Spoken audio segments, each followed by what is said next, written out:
Aybdorlik hissi bu qanaqa tuyg'u? Inson hayoti davomida, bolaligida uni kimdir qachondir nimadadir ayblagan. Judayam bir kichik hodisa bo'lishi mumkin. Lekin bola shu hodisaga kuchli hissiyot chiqargan va uni ayblashganda men aybdorman degan tushunchani o'ziga singdirib olgan. Bu tanada xotira sifatida turibdimi? Inson vaziyatlarda doim o'zini ayblayveradi. Masalan, bolaligida arzimagan, kundaligida olgan ikkisi uchun otasi qattiq urishgani bo'lishi mumkin. Shu ikki uchun sen vaqtida darsingni tayyorlamading, shuning uchun sen 2 olding deb mana shu aybdorlik hissini singdirib qo'ygan bo'lishi mumkin.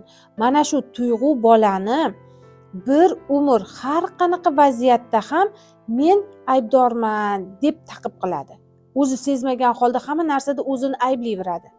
Bu esa yangi ayblovlarni paydo bo'lishiga sabab bo'ladi. Chunki o'zi sezmagan holda borliqqa men aybdorman degan hissiyotni translyatsiya qiladi. Uni bu hissiyotiga javob tariqasida uni ayblovchi insonlar hayotiga kirib kelaveradi va uni ayblayverishadi. Aziz insonlar, agar siz ko'p ayblovga uchrayotgan bo'lsangiz, sizdan kamchilik qidirishayotgan, sizni boringizcha qabul qila olishmayotgan bo'lsa, demak sizni ong ostingizda o'zingizga nisbatan aybdorlik hissi bor.